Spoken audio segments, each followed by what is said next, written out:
Gentleman who met me in Kamini Kadam's house. Right there. Hello, how do you do? Nice to meet you. Both of you were there? Yes. All right, may God bless you. How are you keeping? Fine, thank you. May God bless you. Nice to meet you again.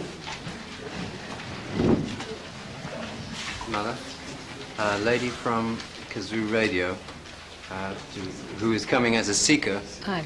but has also arranged that if an interview is possible. All right. Barbara, Yes, this is Barbara. yeah. So today we should have questioning only, will be a good idea. All right?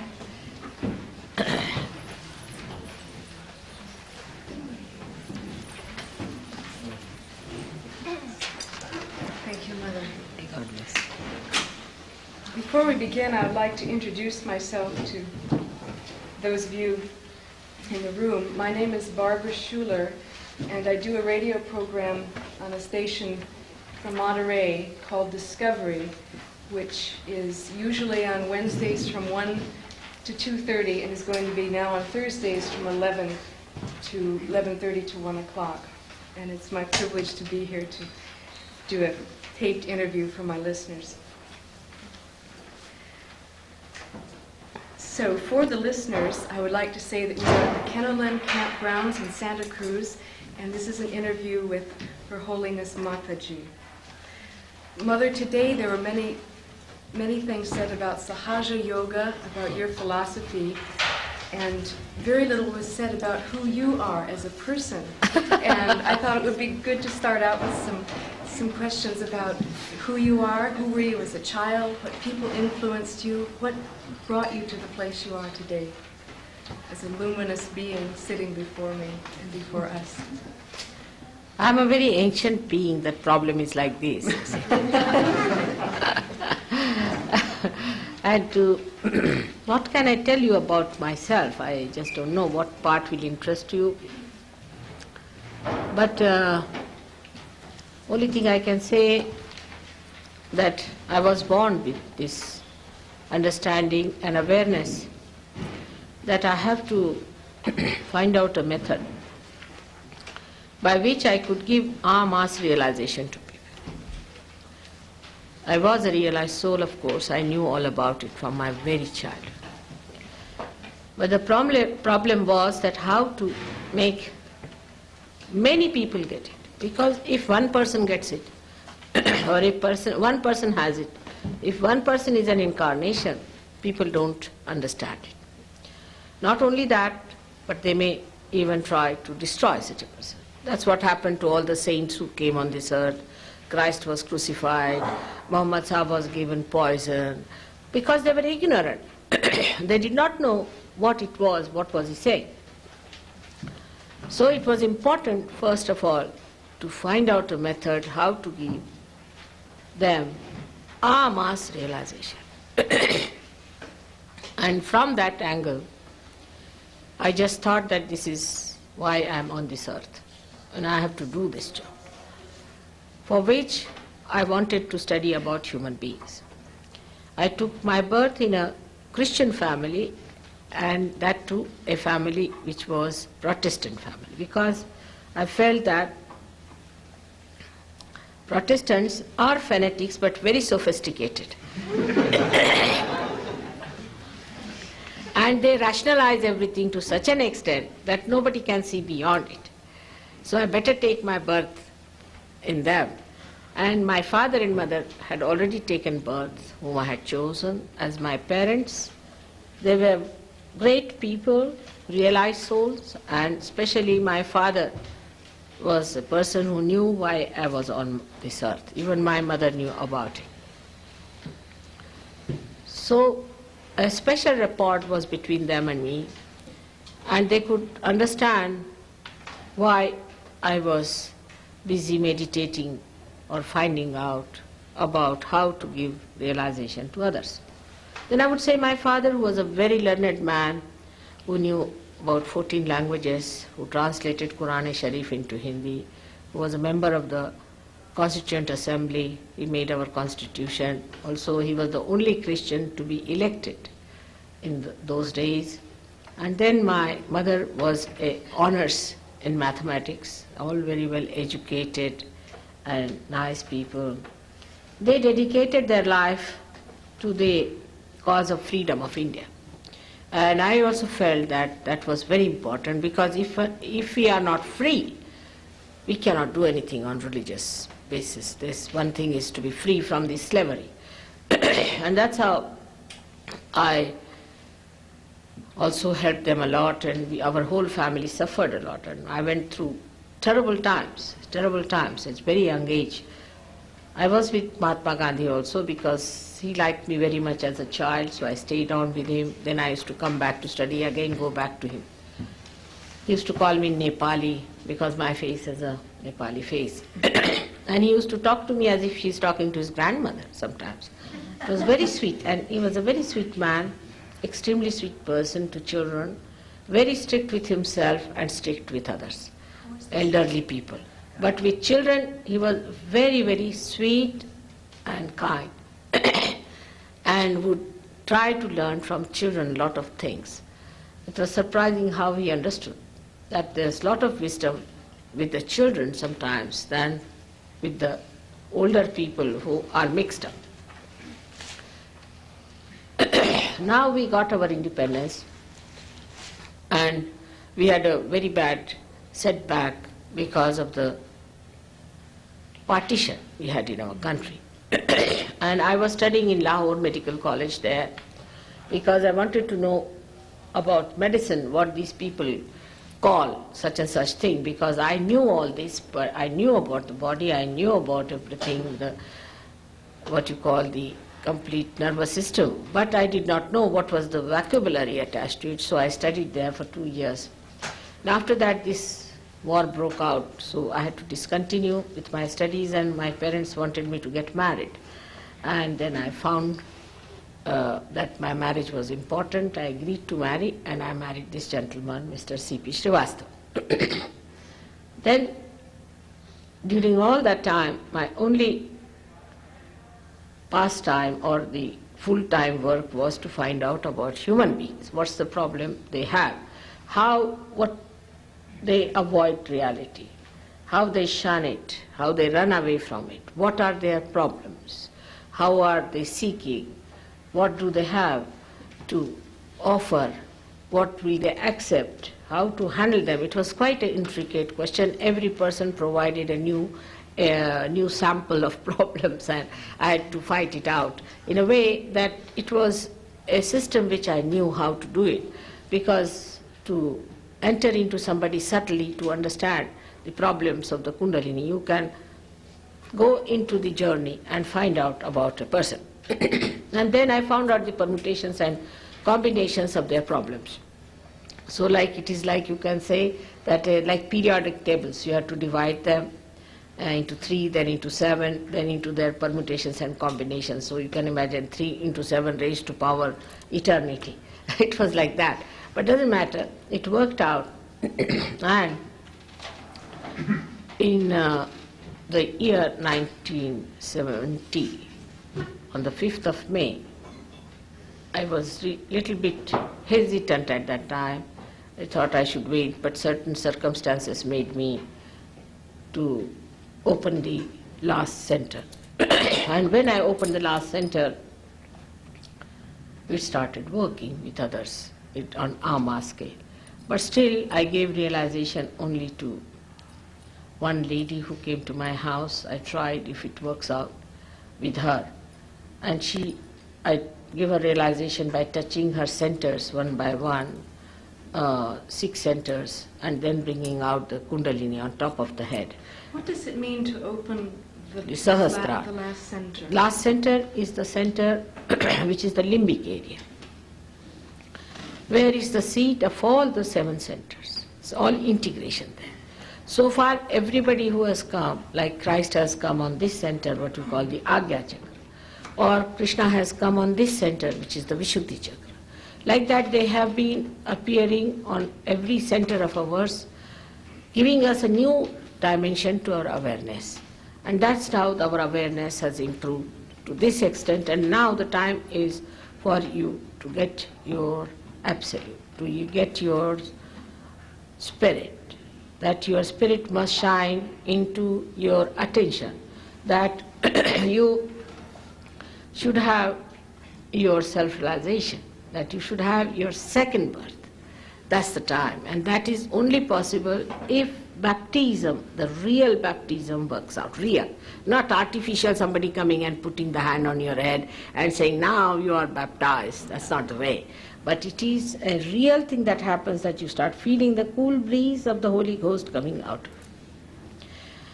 So, then I started giving first of all realization without confronting any kind of opposition or anything. I started with one lady, then I went ahead with it. Then the first 12 people got realization. Then I was very happy because our mass realization has started. Then gradually it started working out. I went to Indian villages. I thought they are better, simple people. First work on the simpler people. And they got realization. Now we have thousands of people in the villages who have got realization. They have dropped out all their bad habits. They have become very creative. They are doing very well. They are very happy. And they are experts. So many of them are experts, I can say, in India now, whom we call as Sahajogi, maybe in thousands. Some are working in the villages and some are working in some cities.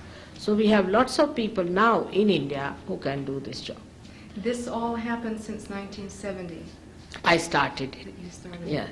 I have a question that's important to me and to many people who are searching for something or seeking perhaps what you call self-realization or sahaja yoga or something. Some of us don't know exactly what it is. Yes, and we find that there are many teachers.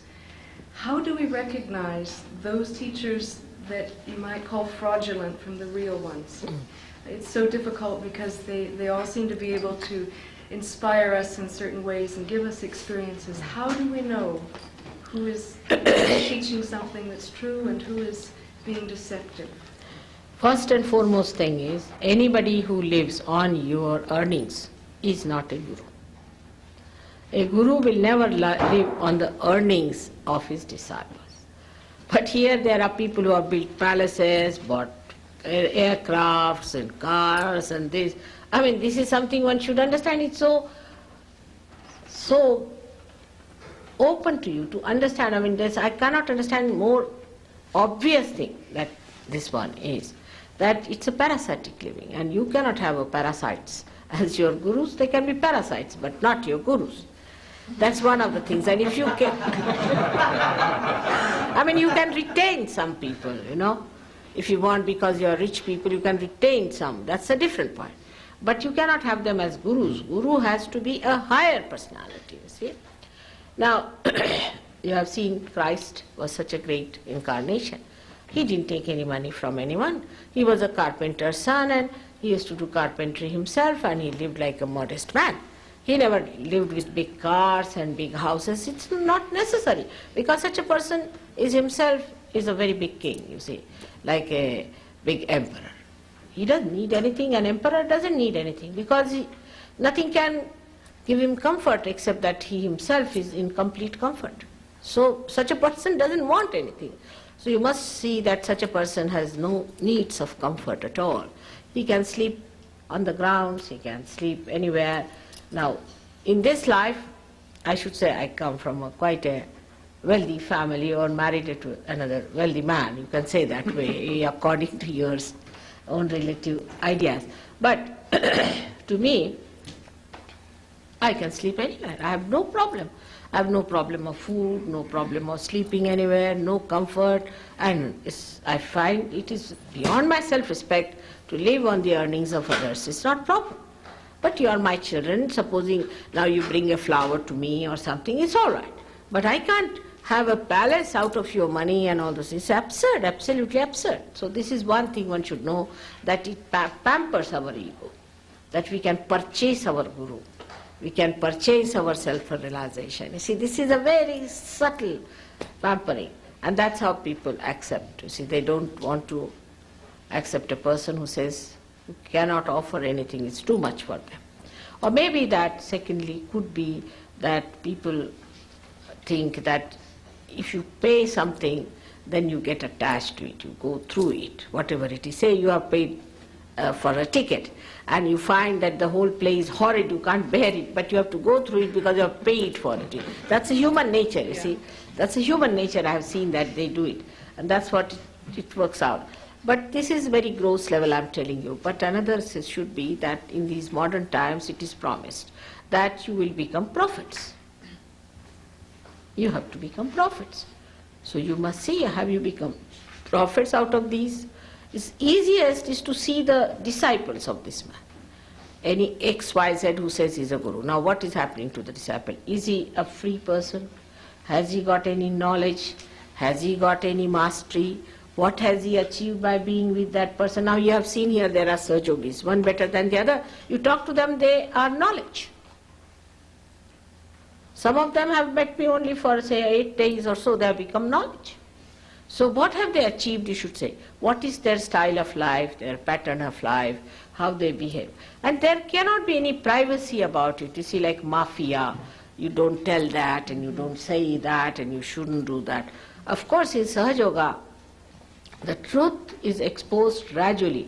But it is not like this that if you give some money, nobody knows. Everybody knows everything in Sahaja. You see? Now, supposing we have to build an ashram, say for example. All right, you build your ashram, you collect your money, do what you like and know about it. I have nothing to do with it. Also among yourself you should know how you got the money, how you spent it, what is the expense and all that. Because ashram you can pay for but not for your realization. And this is one thing, it's very important that what you get out of it is important, that you should become a prophet. Have you become a prophet? Then thirdly, you must know that if you are going from one to another, what we call guru shopping business, that means you have not found it. Otherwise you would just settle down. But some people are so weak that they do settle down with one and are finished with them. You must always see the people who go to these gurus, what have they got? Have they got that transformation? Because this is the age of transformation. Mataji, what about teachers or gurus who produce miracles? You go to a guru who will materialize something out of the air and say this is divine. This is all jugglery. It's all jugglery. And also, you see, now supposing somebody says, I produce a diamond. Now these people come from India. Why don't they solve the financial problem of India?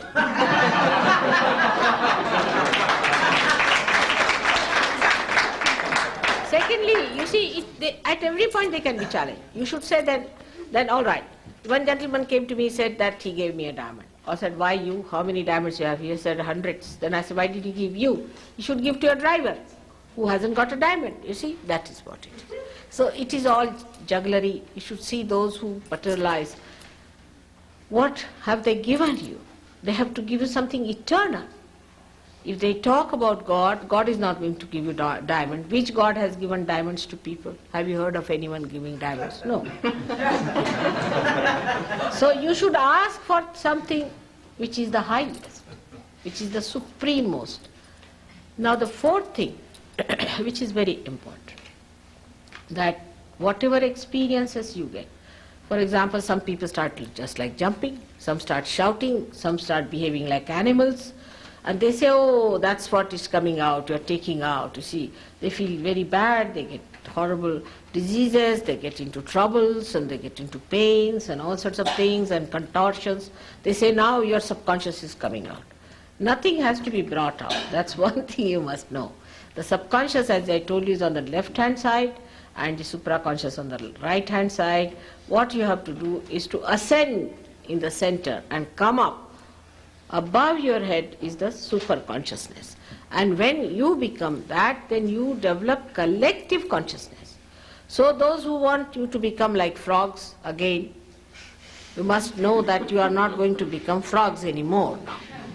That's not anyway evolution. The evolution has to go higher, not becoming frogs or earthworms, you see. And if you start crawling, it is simple mesmerism. Anybody mesmerizes can do these tricks, you see. It's simple mesmerism. And then to believe that now you are surrendered and all that is all nonsense, you see. It has no meaning. to realization. In realization, you just become the master. You become the master of it. There are many people in this country who came and lured you by their talks also, talking big about Brahma, Atma Tattva, this, that and everything. That is not the way you can, that is what is just the pendulum moving from Christian sermon to Hindu sermon, and from Hindu sermon to Islamic sermon, from there to the Rabbi sermon. You see, it goes on like that, you see. That's not the way. You have to rise higher within yourself. And that's why those who lecture about these things are really sometimes can be very, very dangerous. And so many have died of cancer, this, that. I don't know what to say, that people who go to these people get into very bad troubles and suffer so much. And then on top of that, when all this happens, they say, you must suffer. That's a very good excuse, you must suffer. You must pay to suffer. You pay money to suffer. And then people go on suffering. Now one thing I have to tell you, that Christ has suffered for us. We don't have to suffer anymore. Those who deny his sufferings will have to go for suffering. All right, have it. But he suffered for us. There is no need for us to suffer anymore. When he is awakened within us, he takes away all that is our ego, means our karmas, our superego, that is our conditioning, completely removed, and you become one with the divine. There is no need for anybody to suffer. And this idea of suffering is all nonsensical. You should not suffer at all. Good. I'm glad it's over. Mataji, you're called Mother. It seems that in the Hindu tradition there's a special context or meaning of the word mother. What is this meaning? You see, in the Indian philosophy, even in the Christian philosophy it is so, but it has been little bit changed. If you read the books of Essenes, you will find they have described the mother. You see, the Holy Ghost is the mother. When they say about the Holy Ghost, she is the mother. But how can you have, you must reason it out, how can you have a father and a son without a mother? It's a, you see, simple thing like that, you see. So it's the mother only. Holy Ghost is very important. So Holy Ghost is the mother. You see, an absurd thing. I mean, to have such a thing. Even homosexuals cannot have children. It's a funny thing, isn't it? Absolutely absurd. But Christians accepted this. I don't know why. Why didn't they go in to find out what is this Holy Ghost business is? They said it's a mystery. How can you say it's a mystery? When you cannot explain, then better not say anything about it. So Holy Ghost is something hanging in the air. No one knows. It's a mystery. And the rest of it is the Father and the Son. It's absurd. Now, the principle of mother is in every scripture, has to be there. Now the mother's character is that she is the one who is the womb. She is the one who is the mother earth. And she is the one who nourishes you. She nourishes us, you know that. And this feminine thing in every human being resides as this kundalini, as you have seen it. And when she rises, she gives you this new awareness, which becomes compassion, which is flowing, which becomes soothing, nourishing energy of love. And that's what today people are saying, feminist, this thing and all that. That's again a pendulum, a man becoming a woman, woman becoming a man. All these problems here are because of this. But when you move spirally upward, then where do you move? You become a personality full of compassion, of love, of universal understanding through collective consciousness. And then you rise up to a position where you become universally conscious. So that is what should happen to you. And if that happens, then we should say that your motherly qualities within you have risen. And that's what we have so far neglected. You do not become a woman, but you become motherly. First the father, then the son, and now the mother. All right? What is the role of woman in this world, the role of the feminine principle? I would say, I don't say that women who are born as women only have the role, even the men have, everyone has, because everyone has kundalini within them. But the women must know that if they are women, they have a greater responsibility. Not that they should sit at home and only look after children and brood and then nag the husbands when they come home. That's not their role. The role is such that they have to be forbearing. Any person who is the mother has to be like the Mother Earth. How much she is forbearing, how much she suffers. We dig her out, we torture her life, still she's giving all the time, she's soothing, forgiving, bearing it up. We are doing so many sinful things, she should explode really with anger the way it is.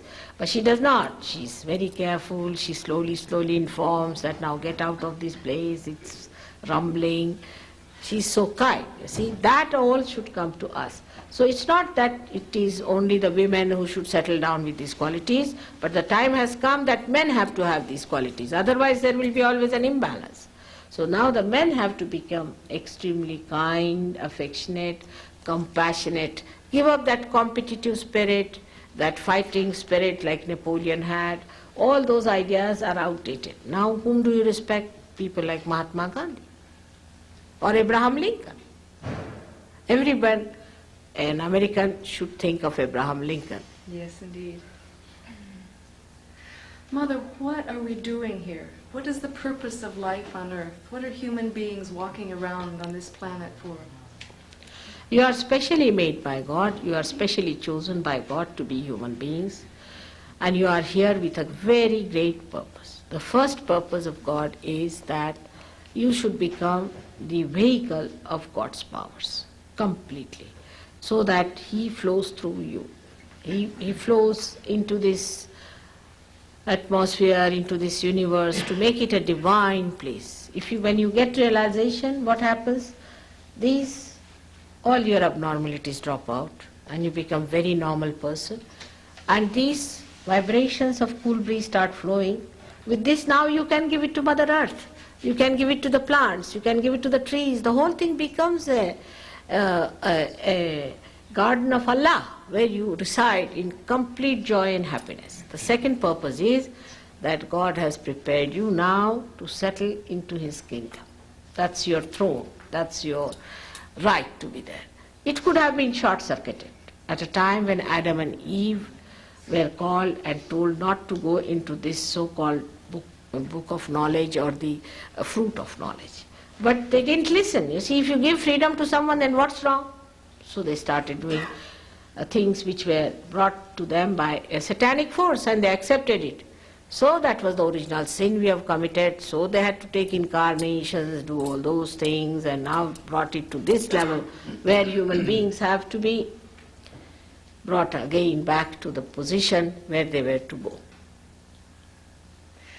Mother, what is the true nature of death? Is it possible that we can choose not to die? What's the purpose of death? See, death is just like changing your clothes. So sometimes when you use too much of your clothes, get tired, you want to change it. Like that, death is, nobody dies. There's nothing that dies, except that the part that is the Mother Earth and the part that is the water falls off, and you remain as you are. But if you are a realized soul, then you have a choice. If you want to be born again, you would like to be born. If you don't want to be born, you will not be born. But after realization, it becomes your choice. If you want to die, you can die. If you don't want to die, you need not die. But you won't, because you think that let us die and come back as new people again to help Mother. Many of us have heard discussions or read in books about the evolution of matter, the evolution of substance. What are your views on evolving matter, and how does this relate to our own physical matter in our bodies, our cells? So the matter did go into evolution, you know that. And when the carbon was established, actually our first chakra was established, that's carbon, which is tetravalent, and carbon is the one we started producing amino acids. You see, when amino acids started manifesting itself, then the other processes took place by which the evolution of, say, from amoeba to human stage took place. That also we understand very well after getting realization how we became from amoeba to human stage. And after human stage, we have to achieve our self-realization, means the spirit which is in our heart has to manifest in our attention, or we have to feel it on central nervous system. But what is the relationship between matter and this? We should see that point is important. Now through the matter all our centers are made. For example, the two centers that are down below are made of the Mother Earth principle, and then another one and another one like that. All these elements have contributed to make the centers, and these centers are just like mirrors made, and the reflection of the divine falls on them. Then at a human level, the matter improves so much, goes into such evolutionary processes that the reflection at the heart level improves so much that the spirit shines there, and the Kundalini is properly set for your evolution, which is the epitome of evolution. Like this instrument that is made one by one, first collecting this part, that part, then put together.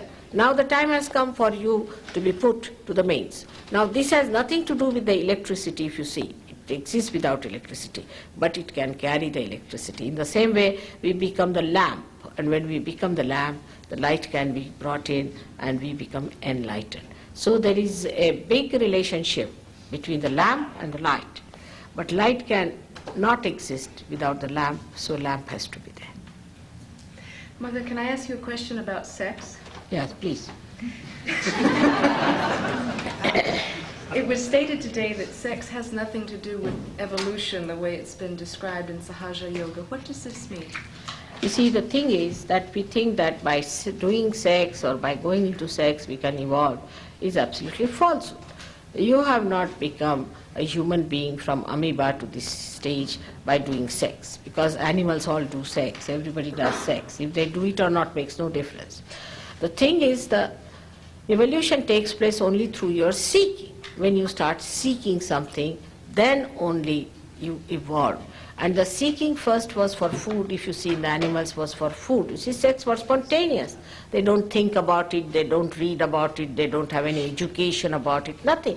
Sex comes so spontaneously, just like your breathing, you see. You don't have to have, as you have in your schools now, teaching sex. What is there to teach? I don't understand. I mean, it is such a spontaneous thing. On the contrary, the more you talk about it, the worse it becomes, you see. And the more it becomes a brain thing, you cannot do sex with your brain, you see. So it's all a nonsensical thing. All these things have added to your problems of impotency and all sorts of things in this country. Too much thinking about sex. At the time of sex, you are nowhere.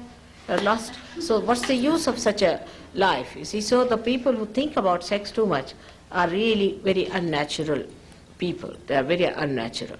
To be natural is to keep it spontaneous, to live very spontaneously. Of course, as an Indian lady, it is too much to speak on details, but I would say that we are not supposed to even say the word sex in Indian life. You see, it's like that, you see. But I think we are very potent people. The amount of children we are producing, you can never produce, even if you want to. So,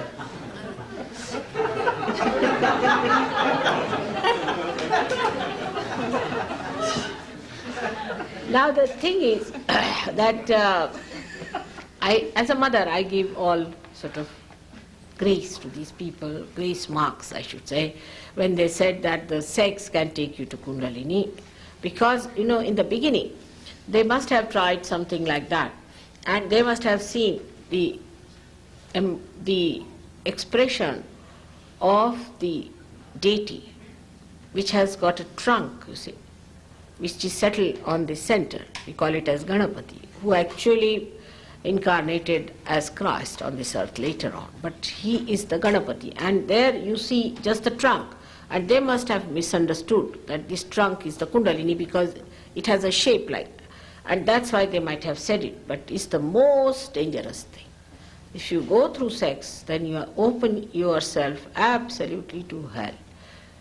If you go towards sex and try to come to God, is absolutely wrong. See, Christ has gone to such a limit because Christ was born here and He looks after our all optic lobes and all this part of the eyes. And what He said, thou shalt not have adulterous eyes. Just see. What does that mean? That means you have innocent eyes. He was innocence. He was the embodiment of innocence. Thou shalt not have adulterous eyes. No lust and no greed in your eyes. Now, it's only possible if Christ is awakened within you. Once He is awakened within you, then you will have your innocence and you will also lose the lust from your eyes. Eyes will be absolutely looking but not getting involved. That sort of a thing will happen to you. So the sex, which is a normal thing to do, has to be sanctified by collective people, should be done in a proper way so that you get good children. The marriage should be sanctified collectively and should be done in a proper way and should be looked after. Because now, of course, people are on a different line, but when I had come 10 years back, when I told them that you have to have sanity about sex, they were very angry and they said, you are Victorian. They called me Queen Victoria. What do you think? But now I think they have learnt a lesson, because I had told them that you will get a disease which you will not be able to overcome. Don't do all this nonsense of perversion. It's very nonsensical. But even now they are trying to evade the issue. Don't try to evade the issue. You can be cured of that disease if you can awaken your innocence within yourself. Through the grace of Christ only we can do it. Mother, we have heard that when we learn love, then we shall have will. What is the relationship between love and will? When we'll have love, then we'll have will. Good. Love is when you become the Spirit, because Spirit is nothing but God's love. It's all-pervading power, is Spirit. So when you know that love, which is not attachment, it's not attachment. You see, like a sap rises in the tree, it goes to the trunk, and then to the branches, to the leaves, to the flowers, to everyone. It doesn't settle down into one flower. If it does, then the flower dies and the tree also dies. So it is not attached, but it is nourishing.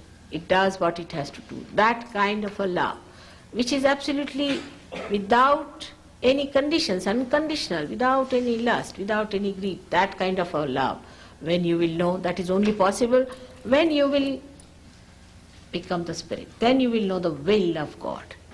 The will of God, what is to be done. Because you don't know. Now you have to, then when you get your realization, what happens? The cool breeze is like a computer working. You ask the computer, now, should I do this work? If it is yes, you will have cool vibrations.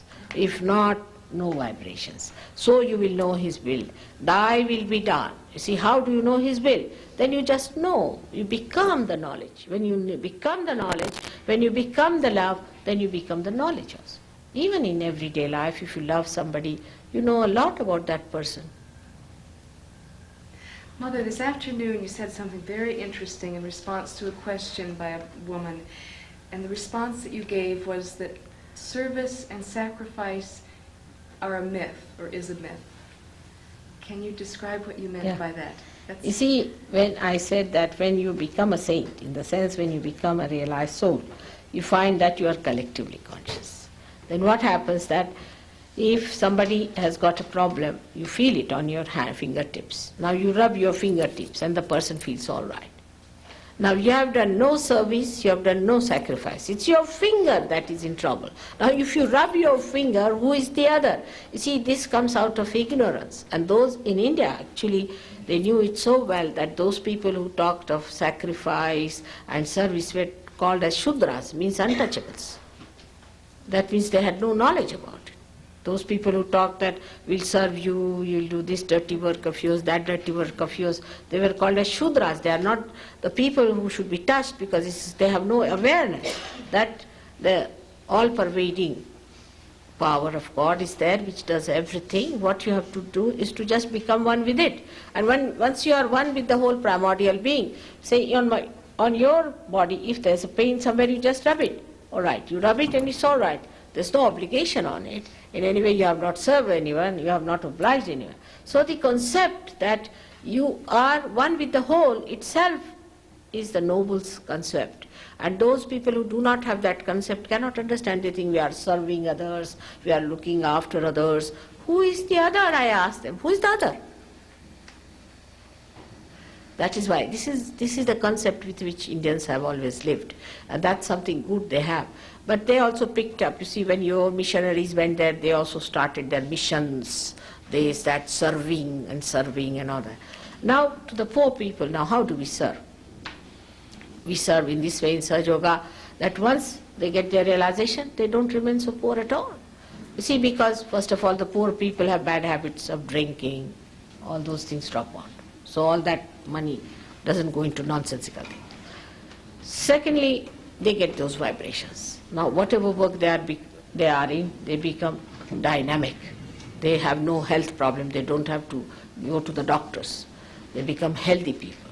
Mentally they are so alert that they do better than any other. We have seen people who came to me and said that our children are very bad at school, must do something about them. When they got their realization, now they stood first. They got all the scholarships, everything. They are doing so well. So such people become also materially better off. They don't become extraordinarily rich, but they become materially well off, satisfied people. You see, also dissatisfaction is another poverty. Because you are dissatisfied. I think those are the greatest poor people, because they are never satisfied. But the people who are realized souls are satisfied souls. They know how to live well and they are helped. Like Krishna has said it, yoga kshema vahamyam. He said, I'll give you kshema after yoga. First he said yoga. And kshema means your well-being. So well-being acts after yoga, not before. Mother, in the West there's a great, especially I would say in this part of the West, on the West Coast, there's a great interest in subjects such as Kabbalah, tarot, astrology, spiritual alchemy. How does Sahaja Yoga relate to these? What are your I views can't on understand. That means they are not seekers, those who have such interest. You see, because these things relate to your material life. It's How do they relate to a material You see, life? because Kabbalah will tell you when will you get married, or how much money you'll have, what race you'll win, all those things. You see, God has no interest in these things. You see, all these things are spiritual alchemy. How will you change this into gold? And what does it matter, gold and all those things? What are so important? Isn't it the most important thing is to be your spirit? And those who are seeking the spirit are real seekers. All others are seeking money in some other form. You see, and then when they go to these people, actually these are nothing but spirits, and they get possessed by spirits, and they have a horrible time. You see, one should never indulge into these things. Christ has warned the most of all, and we are doing it. So often it's very wrong to ask for anything material like that. Why should we have easy money like that? It's not good. I think through some spirit helping you or something. I don't know if it really helps. It may a little bit help, but give you later trouble. Like one lady had a problem with her husband. You see, she said that he's a bad man, he's a flirt and all that. She went to such a woman, and he became, as far as she's concerned, he gave up flirting, but he started racing. And he got lost in racing. Then she went there and she said that now he should be all right from racing, he should get out. So he started drinking. And after some time he started doing all the three things, you see. So it was too much. So this kind of nonsense we should not indulge into if you are seekers. But there are a category of people who are seekers, that's what I feel. And those who are seekers are getting into it should get out of it and get to your spirit.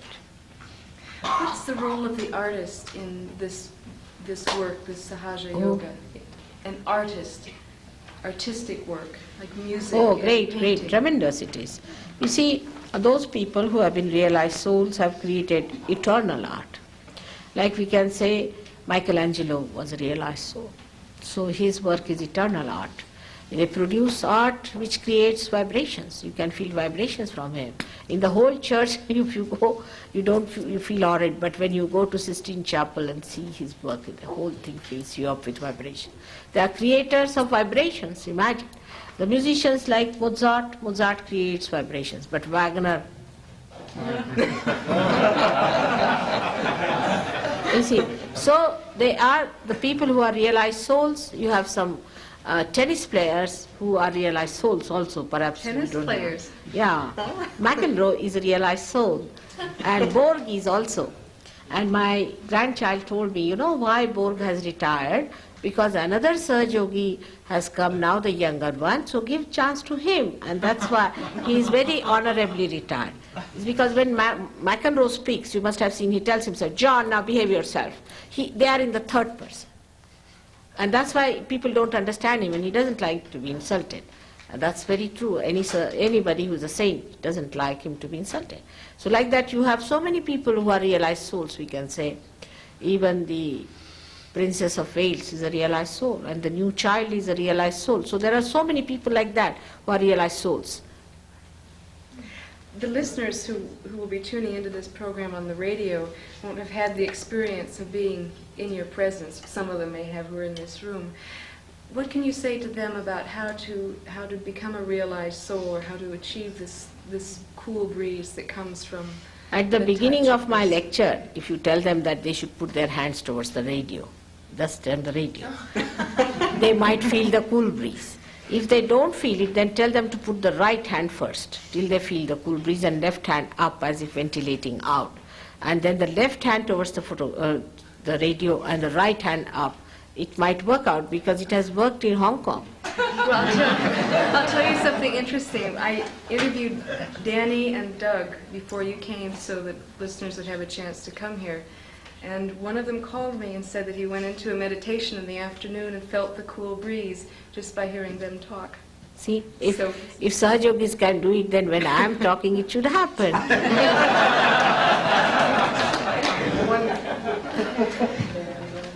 We're about at the end of the interview, and what I want to do now, Mother, is give you a chance to say what's in your heart to say. What is there that you wish to share that has not been said this evening? I have to say that America is a great country in the universe. It has the place of the Vishuddhi Chakra, which is the center of responsibility and discretion. And they have been so responsible so far. They have given such noble ideas of democracy and of freedom and all those things which are really all belonging to God's ideas. And when they talk of all these things, we must know that there is something much more that they can give to the whole world. So many saints are born in this country because they realize that this is the country where they'll be able to prosper better into their spirituality. So it is a very great responsibility of Americans to understand that we have had great leaders, we have had great noble ideals, we have got great saints living here. So many are anxious to come down here. Only thing what we have to do is to establish within ourselves our spirit and to be ready and prepared for this great, tremendous work that is going to come now. And this is what the world has to do. If emancipation of the humanity has to take place, it has to take place only from inside out and not outside in. Another thing I would like to tell, that the danger is not from outside for America, not from anywhere else. It is from within themselves. So be careful. We have to be careful about ourselves, the way we are destroying. When we say what's wrong, we go headlong into our destructions. Human beings should not take freedom as abandonment, but freedom to enjoy completely and fully. The freedom that takes you to a destruction is not freedom. And the right idea of freedom must be taken, and people should know that freedom, ultimate freedom, is when you become your own master. When there are no habits, when you cannot be dominated by anything, you are above everything. That's the freedom you have to achieve. And that is why people talked long time back in this country about freedom. They helped all the countries to get their freedom, and now it is their job to get them their own freedom within themselves so that others will also follow. May God bless you all. Thank you, Mother. May God bless you.